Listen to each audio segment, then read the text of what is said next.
Hi traders. இன்னைக்கு Monday 22nd December. Last வீடியோவில் நம்ம எக்ஸ்பெக்ட் பண்ண மாதிரி இன்னைக்கு மண்டே வந்து கேப் அப் ஓப்பனுக்கு வாய்ப்பு இருக்குன்னு சொல்லியிருந்தேன். அதே மாதிரி இன்றைக்கி வந்து 90 பாயிண்ட்ஸ் கேப் அப்பு. இன்றைக்கி டெக்னிக்கல் ரேட்டர்ஸ் படி பார்த்தீங்கன்னா R1 R2 R3 மூணையும் பிரேக் பண்ணிடுச்சு நிஃப்டி. இப்போ வந்து க்ளோசிங் வந்து 26,172 க்ளோஸ் ஆகிருக்கு.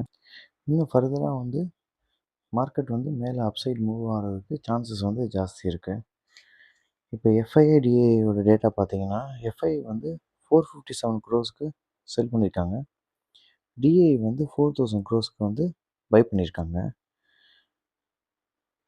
நம்ம மார்க்கெட் வந்து இன்றைக்கி மேலே அப்படியே சஸ்டெயின் பண்ணதுக்கு இன்னொரு காரணமும் இருக்குது.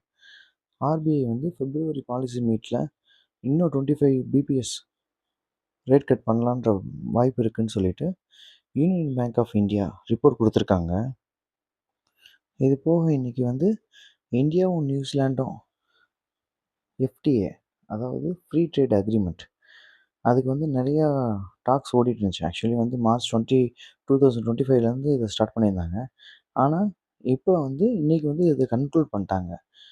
நம்ம வந்து ப்ரொசீட் பண்ணலாம், இன்னும் வந்து கம்மிங் இயர்ஸில் வந்து ப்ரொசீட் பண்ணலாம் அப்படின்ற மாதிரி கன்க்ளூட் பண்ணி வச்சுருக்காங்க இந்த ட்ரேட் டீலில். இன்றைக்கோட க்ரூட் ஆயிலோட நிலவரம் பார்த்தீங்கன்னா 57.82 இருக்குது. லாஸ்ட் வீக்கில் வந்து நம்ம பார்த்துருந்தோம் 52 வீக்ஸில் வந்து பிரேக் பண்ணியிருந்துச்சு.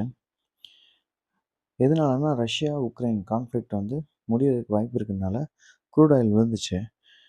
ஆனால் இப்போ யூஎஸ்க்கும் வெனிசுலாவுக்கும் உள்ள கான்ஃப்ளிக்ட் வந்து நாளுக்கு நாள் வந்து அதிகமாகிட்டே போகுது. கடந்த ஒரு வாரத்தில் பார்த்தீங்கன்னா யூஎஸ் வந்து கோஸ்ட் கார்டு வந்து ஒரு 3 ஆயில் டேங்கர்ஸ் அதாவது வெசல்னு சொல்லுவாங்க அதை வந்து கைப்பற்றியிருக்காங்க. அதனால தான் வந்து யூஎஸ்க்கும் வெனிசுலாவுக்கும் உள்ள போர் பதட்டம் அதிகமாகிட்டே போகிறனால தான் க்ரூட் ஆயில் வந்து மேலே போய்கிட்டே இருக்கு.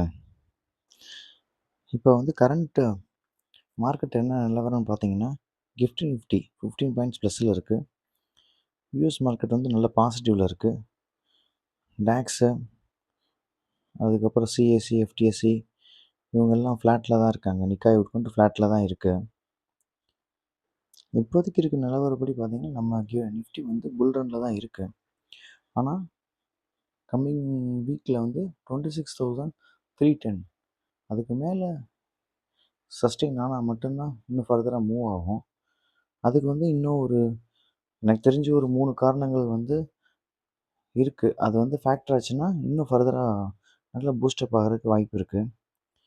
அதாவது ஃபஸ்ட்டு ஒன்று வந்து ரஷ்யா உக்ரைன் கான்ஃப்ளிக்ட் வந்து முடியணும். அதுக்கான முயற்சிகள்லாம் வந்து யூஎஸ் எடுத்தாங்க. லாஸ்ட் வீக்கில் வந்து மயாமிலையும் ஃப்ளோரிடாலையும் வந்து மீட்டிங் நடந்துச்சு. அது வந்து கன்க்ளூட் ஆகிருக்கு, ப்ரொடக்டிவாக இருக்குதுன்னு சொல்லியிருக்காங்க. ஆனால் இப்போ வரைக்கும் எந்த பிரேக் த்ரூவும் கிடைக்கல. அடுத்த விஷயம் என்னன்னு பார்த்தீங்கன்னா சுப்ரீம் கோர்ட் தீர்ப்பு டேரிஃப் சம்மந்தப்பட்டது. அது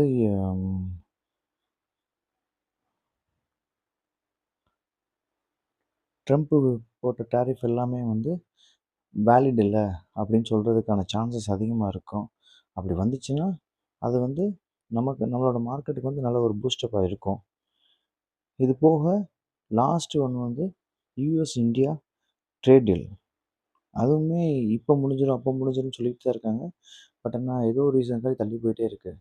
இந்த 3 விஷயங்கள் நடந்துச்சுன்னா நம்ம மார்க்கெட் வந்து ஒரு நல்ல ஒரு புல் ரனுக்கு எதிர்பார்க்கலாம். So hope for the best. Thanks guys.